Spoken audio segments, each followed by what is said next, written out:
Hello all, क्या हाल है। मैं हूं आपका जफर सर। और आज हम क्लास में जो पढ़ाई करने वाले हैं आईयूपीएससी कॉन्सेप्ट के बारे में पढ़ाई करेंगे।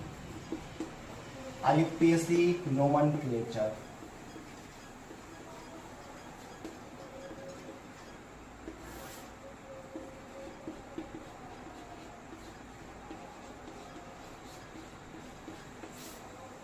ठीक है, क्लास 10th का ये सिलेबस है। आईयूपीएससी नोमेनक्लेचर, कुछ आपको फंक्शन ग्रुप, कुछ चेन दिए जाएंगे, उसका आपको नाम बताना है या फिर नाम दिया हुआ रहेगा, स्ट्रक्चर बताना है आपको। इसमें बहुत सारी स्ट्रक्चर, नोमेनक्लेचर, ये सब पढ़ाई करेंगे।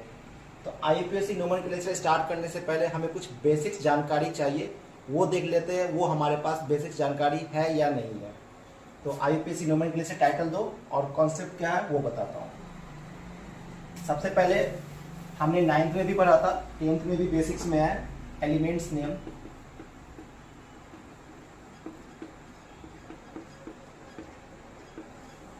Atomic number,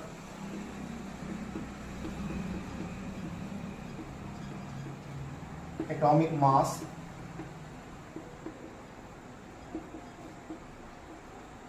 electronic configuration,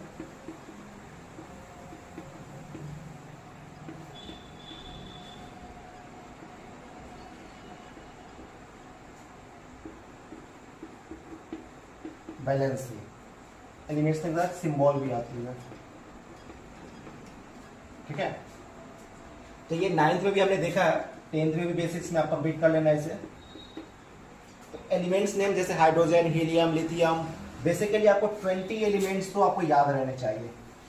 total 118 elements, अगर मैं गलत नहीं हूँ तो 118 एलिमेंट अभी तक रिसर्च हो चुके हैं। 9th-10th के लिए अगर आप 20 एलिमेंट्स भी अच्छे से याद कर लियो तो थोड़ा काम चल जाएगा। कुछ और एलिमेंट्स दिए हुए रहते हैं 20 के बाद, तो कभी कभी क्वेश्चंस में उसके एटॉमिक नंबर दिए हुए रहते हैं। ठीक है, कॉपर वगैरह के एटॉमिक नंबर दिए हुए रहते हैं। तो 20 एलिमेंट्स कम से कम वो कंप्लीट कर लेना आप। अगर वो कंप्लीट नहीं है तो उसकी एक मैं अलग क्लास में पढ़ा दूंगा, elements name, symbol, electronic configuration कैसे निकालते हैं, बैलेंसिंग कैसे निकालते हैं। आज के क्लास में आईयूपीएससी कॉन्सेप्ट पढ़ेंगे, तो उसके लिए ये कुछ बेसिक्स हैं, वो आप तैयारी कर लेना या फिर मेरी अलग सी वीडियो देख लेना। तो स्टार्ट करते हैं। सबसे पहले कार्बन और हाइड्रोजन सबसे ज़्यादा यूज होगा इस चैप्टर में। आईयूपीएससी जब हम सॉल्व कर रहे होंगे तो हर जगह आपको C और H दिखाई देगा। C फॉर कार्बन और H फॉर हाइड्रोजन। कार्बन की सिंबल C होती है और हाइड्रोजन की सिंबल H होती है। कार्बन का एटॉमिक नंबर 6, इसको AM से रिप्रेजेंट कर देते हैं, और इसकी एटॉमिक मास AM से रिप्रेजेंट करते हैं 12, और इसकी सिर्फ 1 होती है एटॉमिक नंबर। ठीक है, यहाँ तक कार्बन और हाइड्रोजन क्लियर हो गया हमारा। कुछ आईयूपीएससी में रूट वर्ड है, अगर एक कार्बन रहा तो उसका क्या नाम देंगे, 2 कार्बन रहा तो क्या नाम देंगे, 3 कार्बन रहा तो क्या नाम देंगे। इसको मैं मिटा देता हूँ, अभी रूट वर्ड पढ़ाता हूँ।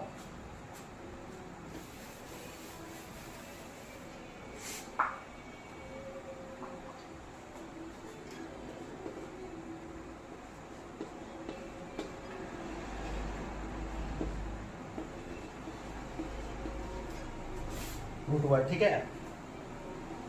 एक कार्बन रहा तो, 2 कार्बन रहा तो, 3 कार्बन रहा तो, 4 कार्बन रहा तो, 5, 6, 7, 8, 9, 10। अगर किसी स्ट्रक्चर में सिर्फ एक कार्बन है तो उसको बोलते हैं मिथ। 2 कार्बन है तो एथ, 3 है तो प्रोप, 4 है तो ब्यूट, 5 है तो पेंट, 6 है तो हेक्स, 7 है तो हेप्ट, 8 है तो ऑक्ट, 9 है तो नन, और 10 है तो टेन। मतलब कि अगर किसी स्ट्रक्चर में सिर्फ एक कार्बन दिया हुआ है तो उसको मेथ से रिप्रेजेंट करेंगे, और वो स्ट्रक्चर सिंगल है या डबल है उस पर डिपेंड करेगा। अभी उसके बारे में जानकारी आपको देंगे।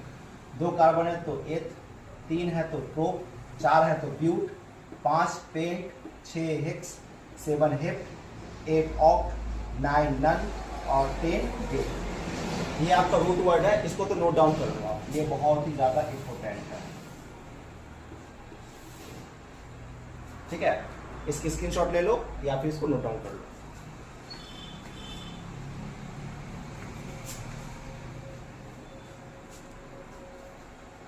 ठीक है, अब बताते हैं कि मैथ में जो मेथेन हम नाम सुनते हैं, एथेन नाम सुनते हैं, अब ये रूट वर्ड हो गया। तो अगर कार्बन यहाँ पर कितनी है, 1 और 2 कार्बन है, 2 कार्बन वाले को क्या बोलते हैं, ईथ बोलते हैं।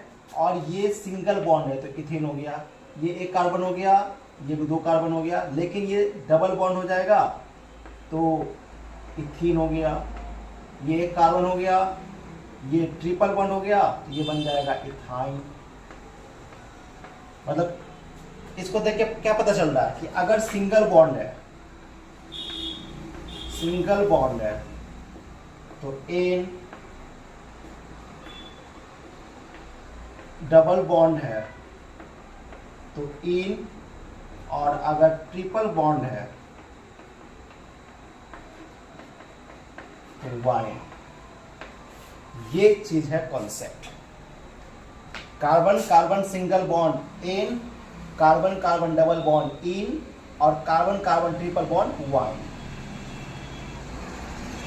कौन सा वाई? ठीक है, और जितने कार्बन है वो इसके नाम आ जाएगा। 1 कार्बन रहा तो मेथ, 2 कार्बन रहा तो eth, prop, but, pent, hex, hep, oct, non, dec, 11 रहा तो नन डेक हो जाएगा।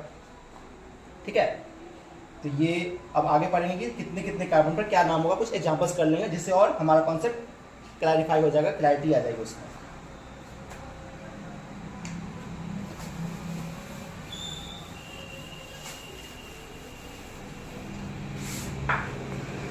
ये ऐसे CH3 single bond, CH2 single bond, CH2। इस स्ट्रक्चर में देखो कितने कार्बन दिया हुआ है, हाइड्रोजन से मतलब नहीं है। 1 2 3 कार्बन दिया हुआ है, क्या बोलते हैं, प्रोप। कहीं पर डबल बॉन्ड दिख रहा है, नहीं दिख रहा है, ANE लगा देंगे, प्रोपेन हो गया। अब खुद से ट्राई करो, CH2 CH2 CH3 CH2 CH2। अब इसका नाम लिख के बताओ क्या नाम होगा।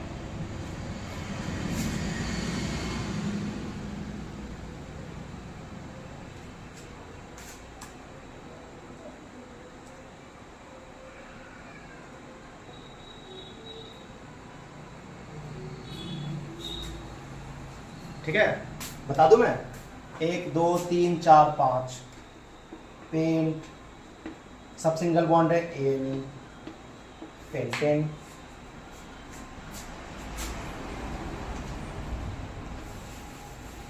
इसका नाम बताओ,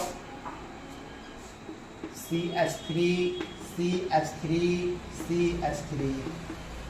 अब कभी कभी ये ऐसे भी रहता है, ध्यान रखना।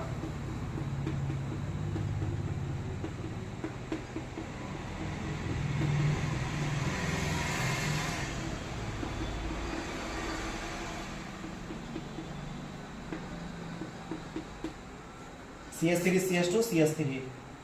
ठीक है, इसको इस तरह से भी लिखते हैं, CH3 हो गया, CH2 हो गया और CH3 हो गया। इसको इस तरह से स्ट्रक्चर रहता है। ठीक है, अब इसका नाम क्या हो जाएगा, 1 2 3 कार्बन है, प्रोप, सब सिंगल बॉन्ड में ANE, propane.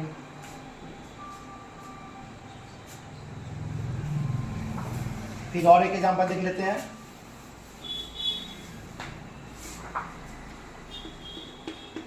CH3 CH2 CH2 CH2 CH3। Total carbon कितना है, 1 2 3 4 5। पेंट, सब सिंगल बॉन्ड में ANE।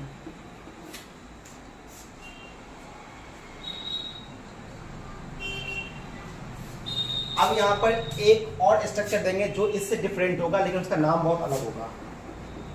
CH3 CH मान लो, इसका नाम कुछ अलग सा होगा।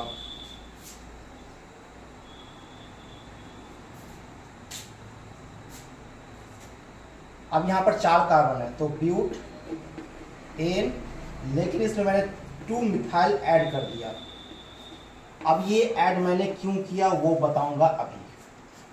इसका तो नाम ब्यूटेन होना चाहिए था क्योंकि 4 कार्बन था, 1 2 3 4 और डायरेक्टली ब्यूटेन लिखना चाहिए था, लेकिन मैंने लिखा 2 मिथाइल ब्यूटेन। क्यों लिखा ऐसे उसको पहले अच्छे से पहले नोट डाउन कर लो, फिर बताता हूँ।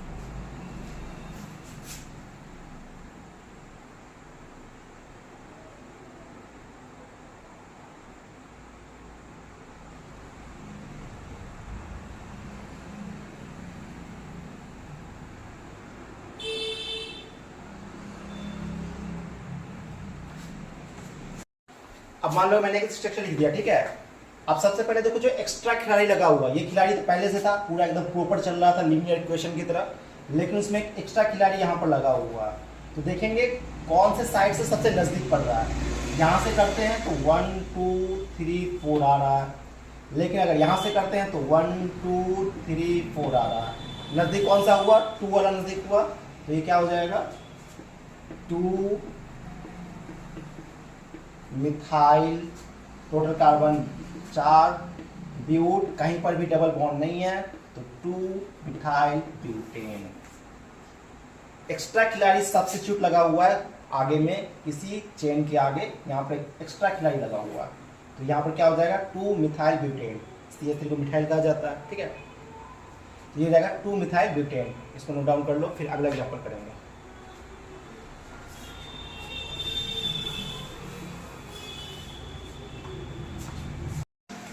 अब मैंने एक स्ट्रक्चर लिखा है, यहाँ पर ध्यान दो। CH3 CH के आगे CH3 लगा हुआ है, फिर CH2 है, CH है, CH3 और CH3 के फिर एक CH3 लगा हुआ है। तो ध्यान दो, पहले 1 2 3 4 5।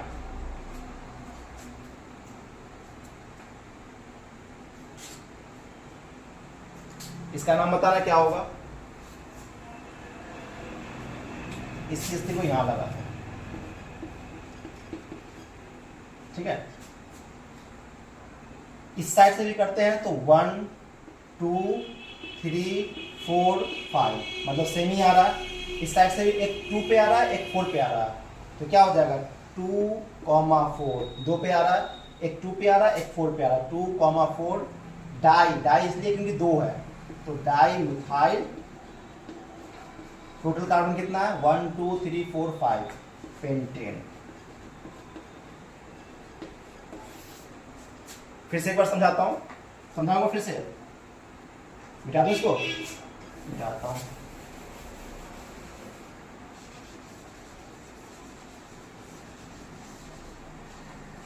ये क्वेश्चन दिया हुआ था स्ट्रक्चर, इसका नाम बताना है। ध्यान दो कि जब लगा हुआ CH के आगे CH3 2 पे लगा हुआ, जैसे 1 2 3 4 5, ठीक है। एक 2 पे लगा हुआ है, एक 4 पे लगा हुआ है। इस साइड से भी देख लेते हैं कि कौन सा नजदीक पड़ रहा है। 1 2, ये 3, ये 4 और ये 5, मतलब कि दोनों साइड से हम कर रहे हैं तो 2 और 4 पे आ रहा है। तो 2 पे लग रहा है, एक 4 पे लग रहा है, तो 2, 4। अब 2 बार है तो 2 को क्या बोलते हैं डाई, 3 बार को क्या बोलते हैं ट्राई, 4 बार को क्या बोलते हैं टेट्रा। तो 2 बार है तो 2 4 डाई मिथाइल। अब फिर देखेंगे कितने कार्बन है स्ट्रक्चर में, 1 2 3 4 5, 1 2 3 4 5, तो हो जाएगा पेंट। सब सिंगल बॉन्ड में ANE लगा दो। ये हो गया IUPAC में इस स्ट्रक्चर। अब इस स्ट्रक्चर का नाम बताओ, देखिए घबराना नहीं है भाई। हमने एक चेन दिया हुआ है, सब्स्टिट्यूट दिया हुआ है। यहां पर देखो 1 2 3 4 5 6 पे मतलब 4 पे आ रहा है। इस साइड से करेंगे तो 1 2 3 4 5 6 पे आ रहा है। तो नजदीक कौन सा है, 3 वाला या 4 वाला? तो 3 वाला नजदीक है, मतलब इस साइड से नजदीक है। तो क्या हो जाएगा C2H5 को क्या बोलते हैं, 2 कार्बन है, C2H5 को क्या बोलेंगे बताओ भाई। तो 3 पे आ रहा है, 1 2 3 हो गया C2H5 इथाइल। और टोटल कार्बन कितना है 1 2 3 4 5 6। हेक्स, कहीं पर भी डबल बॉन्ड नहीं है, सब सिंगल बॉन्ड में, तो ANE 3 इथाइल हेक्सेन, ठीक है। सब्स्टिट्यूट हमारा यहाँ पर लगा हुआ था 3 पे, जिस साइड से सबसे नजदीक होगा उस साइड पे देखेंगे कौन सा नजदीक आ रहा है। इस साइड से करेंगे तो हमारा 4 पे आ रहा है, जबकि इस साइड से कर रहे हैं तो 3 पे आ रहा है, तो 3 इथाइल हेक्सेन, इसका नोमेनक्लेचर नाम हो गया IUPAC में। अब इस स्ट्रक्चर का नाम बताओ, देखिए घबराना नहीं है भाई, हमने एक चेन दिया हुआ है, सब्स्टिट्यूट दिया हुआ है, यहाँ पर देखो 1 2 3 4 5 6 पे मतलब 4 पे आ रहा है। इस साइड से करेंगे तो 1 2 3 4 5 6 पे आ रहा है, तो नज़दीक कौन सा है, 3 वाला या 4 वाला, तो 3 वाला नज़दीक है, मतलब इस साइड से नज़दीक है, तो क्या हो जाएगा C2H5 को क्या बोलते हैं, 2 कार्बन है, C2H5 को क्या बोलेंगे बताओ भाई, तो 3 पे आ रहा है, 1 2 3 हो गया C2H5 इथाइल, और टोटल कार्बन कितना है 1 2 3 4 5 6, हेक्स, कहीं पर भी डबल बॉन्ड नहीं है, सब सिंगल बॉन्ड में, तो AN 3 इथाइल हेक्सेन। ठीक है, सब्स्टिट्यूट हमारा यहाँ पर लगा हुआ था 3 पे, जिस साइड से सबसे नजदीक होगा उस साइड पे देखेंगे कौन सा नजदीक आ रहा है। इस साइड से करेंगे तो हमारा 4 पे आ रहा है, जबकि इस साइड से कर रहे हैं तो 3 पे आ रहा है, तो 3 इथाइल हेक्सेन, इसका नोमेनक्लेचर नाम हो गया IUPAC में। अब ये रूट वर्ड हो गया, तो अगर कार्बन यहाँ पर कितनी है, 1 और 2 कार्बन है, 2 कार्बन वाले को क्या बोलते हैं, ईथ बोलते हैं। अब मैंने एक और एग्जांपल दिया, ठीक है, एक स्ट्रक्चर दिया हुआ है जहां पर एक Br लगा हुआ है, एक Cl लगा हुआ है। अब कुछ नया देखने को मिल रहा है, Br से ध्यान रखना, Br रिप्रेजेंट करता है ब्रोमो को, Cl रिप्रेजेंट करता है क्लोरो को, इस तरह I है, आयोडी हो गया, फ्लोरो हो गया, इस तरह से सब्स्टिट्यूट देखने को मिलेंगे हमें आगे। तो यहाँ पर इसका नाम क्या हो जाएगा, ध्यान दो, यहाँ पर करते हैं 1 2 3 4, इस साइड से भी करेंगे 1 2 3 4, ठीक है। अल्फाबेटिकली कौन नजदीक आ रहा है, पहले B आएगा या पहले C आएगा, तो B वाला पहले आएगा, मतलब 2 पहले है, तो 2 ब्रोमो, फिर 3 पे 3 क्लोरो, टोटल कार्बन 1 2 3 4, क्या हो जाएगा ब्यूट, सब में सिंगल बॉन्ड ANE। एकदम सिंपल है, स्टेप बाय स्टेप बनाया करो। 2 ब्रोमो 3 क्लोरो ब्यूटेन, कोई डाउट है, सिंपल है। एक एग्जांपल दे दिया मैंने, कौन से साइड से सबसे नजदीक है, कौन सा टर्म क्या रिप्रेजेंट करता है, टोटल कार्बन कितने हैं, सब मुझे रूट वर्ड पता ही है, बस बन गया IUPAC, एकदम इजी वे में। अनदर एग्जांपल देखेंगे। अब यहाँ पर जो इस स्ट्रक्चर में एक जगह पे डबल बॉन्ड दिया हुआ है, यहाँ पर डबल बॉन्ड दिया हुआ है, तो डबल बॉन्ड वाले को प्रायोरिटी दी जाएगी, प्रायोरिटी हमेशा डबल और ट्रिपल बॉन्ड को दी जाएगी, ठीक है। मतलब कि नंबरिंग यहां से स्टार्ट होगा 1 2 3, तो सबसे पहले यहां पर क्या नाम हो जाएगा इसका,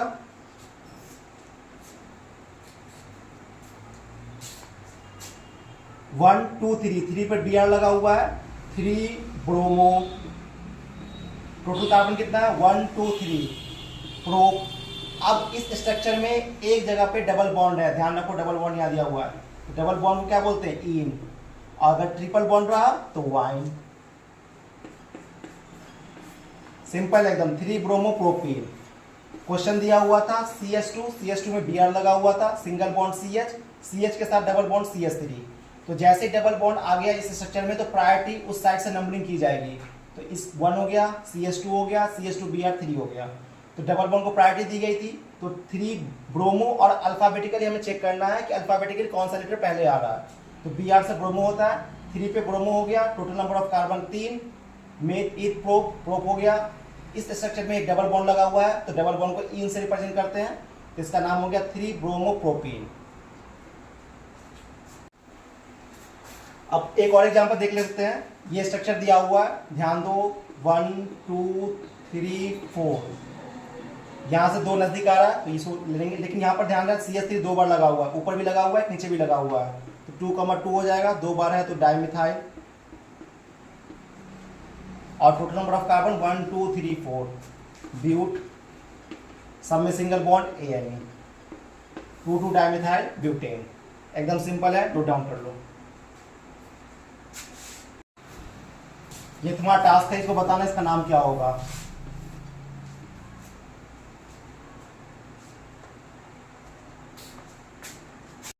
अच्छा, मैंने यहाँ पर कुछ फंक्शन ग्रुप लिखे हैं। अगर किसी स्ट्रक्चर में जैसे मान लो कि अल्कोहल है तो ये OH लगा होगा, अगर CH3 CH2 OH या फिर CH2 कहीं पर OH लगा हुआ है, या फिर किसी स्ट्रक्चर में CHO लगा हुआ है, किसी स्ट्रक्चर में C डबल बॉन्ड O लगा हुआ है, या फिर CO लगा हुआ है H के साथ, या फिर कहीं पर COOH लगा हुआ है, मतलब C double bond O OH, ये एग्जांपल करेंगे हम। तो इस तरह के स्ट्रक्चर में ये बना हुआ रहेगा तो उसका नाम क्या होगा? OH अगर लगा हुआ है तो ओल, CHO लगा हुआ है तो Al, CO लगा हुआ है तो ओन, COOH लगा हुआ है तो ओइक एसिड, जिसको कार्बोक्सिलिक एसिड भी कहा जाता है। ये OH वाला अल्कोहल में आता है, CH वाला अल्डिहाइड में आता है, CO कीटोन में आता है और COOH कार्बोक्सिलिक एसिड आता है। मतलब कि आपका फंक्शनल ग्रुप डिसाइड करेगा प्रॉपर्टी ऑफ कंपाउंड के बारे में। तो ये तो बहुत ही इंपॉर्टेंट है, इस चार्ट को पहले नोट डाउन कर लो, उसके बाद समझ में आएगा, क्योंकि मैं इसे मिटा दूंगा अभी। इसको नोट डाउन कर लो पहले। Alcohol, aldehyde, ketone, carboxylic acid. Alcohol के स्ट्रक्चर में अगर किसी स्ट्रक्चर में OH लगा हुआ है, अभी तो बहुत सारे स्ट्रक्चर देख लिए हमने, तो उसमें सिर्फ कार्बन और हाइड्रोजन के बारे में देखें, लेकिन किसी स्ट्रक्चर में OH लगा होगा, किसी स्ट्रक्चर में CHO लगा होगा, किसी स्ट्रक्चर में CO लगा होगा और किसी स्ट्रक्चर में COOH लगा होगा। तो अगर OH लगा हुआ है किसी स्ट्रक्चर में तो उसको OL बोलते हैं, किसी स्ट्रक्चर में CHO लगा हुआ है तो Al बोलेंगे, किसी स्ट्रक्चर में CO लगा हुआ है तो ओन बोलेंगे, और किसी स्ट्रक्चर में COOH लगा हुआ है तो उसको ओइक एसिड बोलेंगे। तो इसको पहले नोट डाउन करो, फिर एग्जाम्पल के थ्रू समझेंगे। अब यहाँ पर एग्जाम्पल देख लेते हैं इसका एक, CH3 CH2OH, मतलब कि स्ट्रक्चर में OH आ गया। कितने कार्बन है? 1 2, 2 कार्बन को एथ बोलते हैं, सब में सिंगल बॉन्ड है एन, और OH वाले को क्या कहा जाता है? ओल कहा जाता है, तो इथेनॉल। बहुत ही सिंपल है।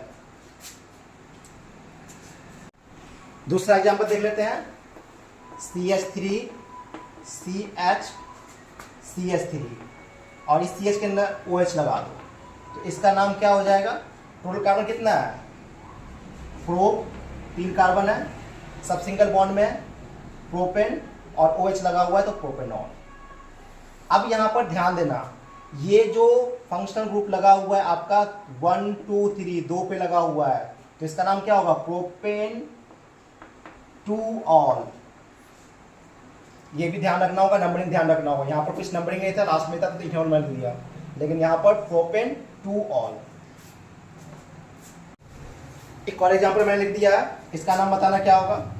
ये हो जाएगा 1 2 3 4, नंबरिंग देखना किससे नजदीक पड़ रहा है, तो क्या हो जाएगा? सबसे पहले कार्बन कितना है हमारा? टोटल 4 कार्बन है, ब्यूट, सब सिंगल बॉन्ड है, एन, 2 पे OL लगा हुआ है तो 2 ऑल, ब्यूटेन 2 ऑल। बहुत ही सिंपल। अच्छा, कभी कभी बच्चे अल्डिहाइड और कीटोन में थोड़ा सा फर्क देखना भूल जाते हैं कि ये अल्डिहाइड है कीटोन है। मुझे भी प्रॉब्लम आती थी, मुझे भी IUPAC लिखते समय अल्डिहाइड और कीटोन में डिफरेंस पता नहीं चलता। तो इसका एक सिंपल ट्रिक है, ध्यान रखना। चेन मतलब अगर कोई CH3 CH2 टाइप का होगा, उसके बाद C डबल बॉन्ड O लगेगा और सिर्फ H लगेगा लास्ट में, चेन नहीं लगेगा, मतलब CH3 लास्ट में नहीं लगेगा, तो ये समझ लेना कि ये अल्डिहाइड ग्रुप का है। दूसरा में अगर चेन मतलब CH3 लगा हुआ है, फिर डबल बॉन्ड O लग गया और लास्ट में फिर चेन आ गया, चेन मतलब CH3 टाइप का आ गया, तो इसका समझ लेना ये कीटोन ग्रुप का है।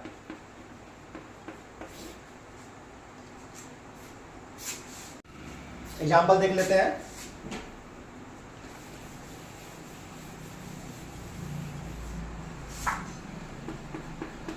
CH3 C double bond OH, क्या नाम हो जाएगा?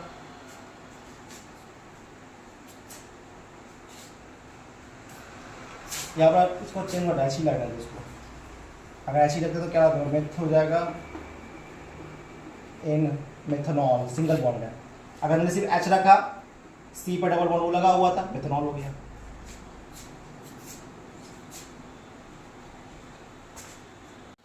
अच्छा, मैंने यहाँ पर एग्जाम्पल दिया है, देखो यहाँ पर चेन और CHO, Al और OL अलग अलग था, Al अलग था और OL अलग था। ध्यान देना, Al कब आएगा? जब CHO टर्म्स दिखाई देगा। तो यहाँ पर दिखाई दे रहा है CHO टर्म्स, तो 2 कार्बन है, इथ हो गया इथेनल। CHO टर्म्स दिखाई देगा तो वो AL में आएगा, तो ये टर्म्स का नाम हो जाएगा इथेनॉल। 2 कार्बन है एथेन और AL लग जाएगा CHO की वजह से, तो इथेनॉल। अगर ये रहता C++O या फिर OH या फिर COOH बन रहा था, तब ये कार्बोक्सिलिक एसिड बन जाता, जिसको बोलते हैं ओइक एसिड। तो छोटे छोटे टर्म्स है, इसको ध्यान रखो। अब इस टर्म में देखो ये चेन बन रहा है, चेन है, फिर ये फंक्शनल ग्रुप लगा हुआ, फिर चेन आ गया, तो इसका नाम क्या हो जाएगा? ओन ग्रुप में आ रहा है ये।